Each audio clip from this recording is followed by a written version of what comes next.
Tahukah kamu, sejak kolonialisme, tanah adat yang dinyatakan tidak bertuan membuat negara atau penguasa mudah mengambil alih kepemilikan dan mengabaikan masyarakat First Nation atau penduduk asli daerah tersebut. Australia modern berdiri di atas tanah yang dulunya dianggap tanpa pemilik. Sebelum Australia menjadi negara seperti hari ini, tanahnya sudah punya pemilik dan penduduk asli. Lalu, mengapa Australia masih menganggap tanah adat sebagai milik negara? Bagaimana mungkin kepemilikan tanah masih mengabaikan masyarakat First Nation atau penduduk asli sebagai pemilik tanah tersebut? Sejak masa kolonial, tanah adat dinyatakan tanah tak bertuan, sehingga mudah diklaim sebagai milik penguasa yang sebagian besar orang-orang berkulit putih. Konsep tanah tak bertuan menghapus keberadaan penduduk asli, seolah tanah tersebut tidak punya pemilik sebelum kolonial datang. Sistem kolonial kemudian membentuk aturan yang selalu mengutamakan orang kulit putih dalam kepemilikan tanah. Cara berpikir kolonial membentuk keyakinan bahwa negara berhak menentukan siapa yang boleh memiliki tanah sambil menyingkirkan kedaulatan adat penduduk asli.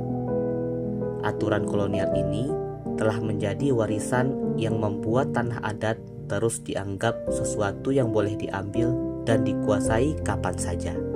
Seorang sosiolog Australia yang bernama Ian Moreton Robinson menyebut pola ini sebagai the white possessive, yaitu cara berpikir yang mempertahankan kepemilikan orang kulit putih atas negara Australia.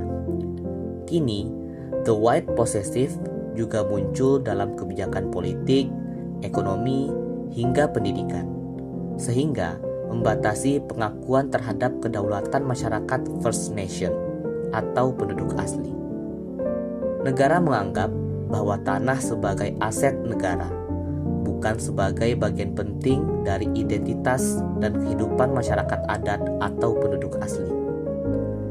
Kedaulatan masyarakat adat diperlakukan sebagai ancaman terhadap stabilitas negara, sehingga terus dikesampingkan. Ian Moreton Robinson menantang logika kepemilikan orang kulit putih dan menegaskan bahwa kedaulatan masyarakat adat secara moral dan historis tidak pernah hilang.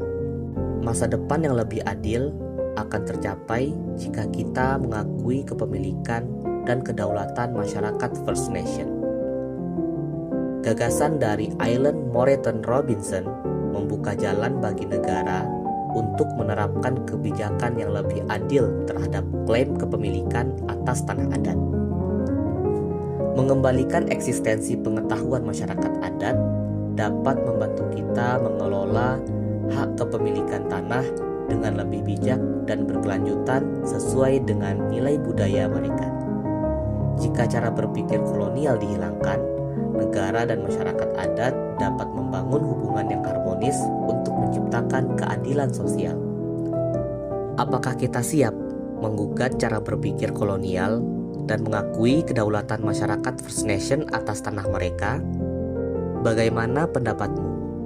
Tuliskan di kolom komentar ya. Sampai jumpa di konten selanjutnya.